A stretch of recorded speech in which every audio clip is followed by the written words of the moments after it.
Hello మా Telugu food ఛానల్కి స్వాగతం. ఈరోజు అయితే సంక్రాంతి రోజు పొద్దున్నే ఇంట్లో అయితే టిఫిన్గా ఇడ్లీ వేశారు.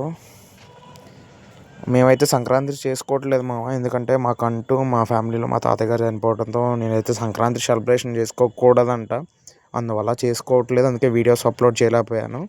ఇంకా ఇడ్లీ తినగానే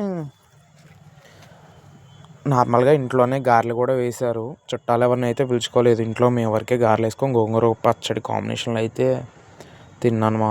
ఇడ్లీ అయిపోయాక కొన్ని గారెలు పెట్టుకుని గారెలు తినేసాను.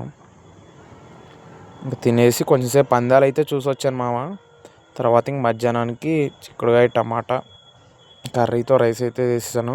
పందాల వీడియోస్ అయితే మన ఛానల్లో అప్లోడ్ చేయకూడదు, ఎందుకంటే కాపీరైట్ స్ట్రైక్స్ వస్తాయంట. అందువల్ల పందెం వీడియోస్ అయితే అప్లోడ్ చేయలేకపోయాను. మీ అందరికీ హ్యాపీ సంక్రాంతి వీడియో చేసేటప్పటికి లేట్ అవుతుంది కొంచెం ఎడిట్ చేసేలోపు. ప్లీజ్ అందరూ అర్థం అనుకుంటున్నా. నన్ను అర్థం చేసుకున్నందుకు అందరికీ థ్యాంక్ యూ.